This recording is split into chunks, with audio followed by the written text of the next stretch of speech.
ஒரு 600 அடிக்கு மேலே பாருங்கள் ஒரு 3 தவளைகள் போகணும்.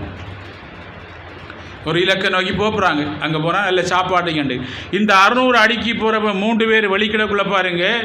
இங்கே பின்னுக்கு சொல்கிறாங்க ஒரு ஆள் இருந்து சொல்கிறாங்க என்ன அங்கே பள்ளிக்கு பூரான்றிக்கு பாருங்கள் பாம்பெல்லாம் அறிக்கை ஒன்று பிடிச்சிடான் போய்த்தாங்கன்னு சொல்லிக்கொண்டே இருக்காங்க. ஒரு தவளை பாருங்கள் 100 மீட்டர் போய்த்தாரு. போன உடனே பாருங்கள் இந்த சொல்கிறது கேட்டுக்கிட்டு நின்றுத்தார் பயத்தில். இன்னொரு ஆள் அப்படியே போகிறார் இங்கே சொல்கிறாங்க போய்த்துறாங்க நம்மளாம் சொல்ல பாருங்க அங்கே சாமியும் கூட போகாத அங்கே போகாத படித்து பாஸ் பண்ணி வீடு கட்டாத அப்படி ஒரு இலக்கை நோக்கி போகல விட மாட்டாங்க. போடுவாங்க. இப்படியே போகக்குள்ள 2வது அவ்வளோ 300 மீட்டர் போய்த்தாரு. அதுக்கு ஒரு நின்றுதாரு பயம் சொல்கிறாங்க நீ போய்த்துறாது நீயே போகிறாங்க இப்படி அப்படின்னு சொல்கிற மாதிரி. ஒரு தவளை அப்படியே போய் பாருங்க என்ன அப்படி போய் இலக்கை அடைஞ்சிட்டாரு. அப்போ எல்லாரும் யோசிக்கிறாங்க எப்படா இந்த ஆள் போய் சேர்ந்தாங்க என்னடா அவர் செவிட்டு தவளை யோசிச்சு பாருங்க. அப்போ இந்த உலகத்தில் நாங்கள் பாருங்கள் என்ன செவிட்டு தவளை அவர் போய்கொண்டே இருந்தார் ஒரு கேட்குறது.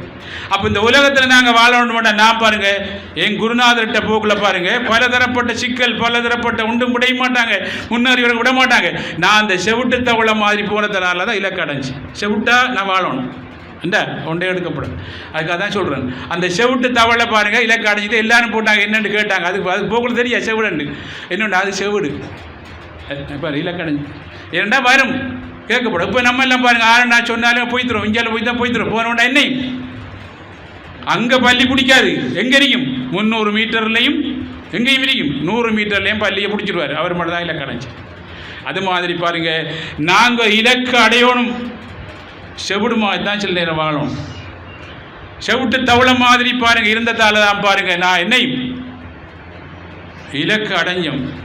நம்முடைய குறிக்கோளை நாங்கள் போன பாருங்க நான் இறைவனிட்டு அருளை பெறணும்.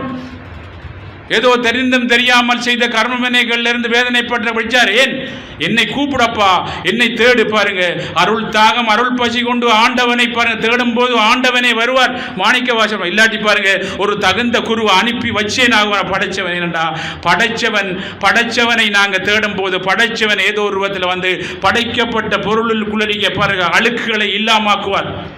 இதான் பிறவி கடன் தீர்த்து பிறவா பேரிமல் அடைய வைக்கிறான்.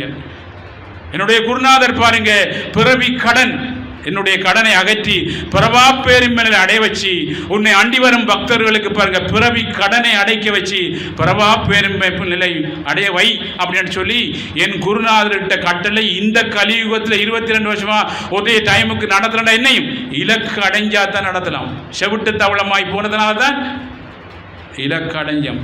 செவிடம் மாதிரியே வாழ்ந்தால் மட்டும்தான் நீங்கள் இலக்கு அடையலாம்.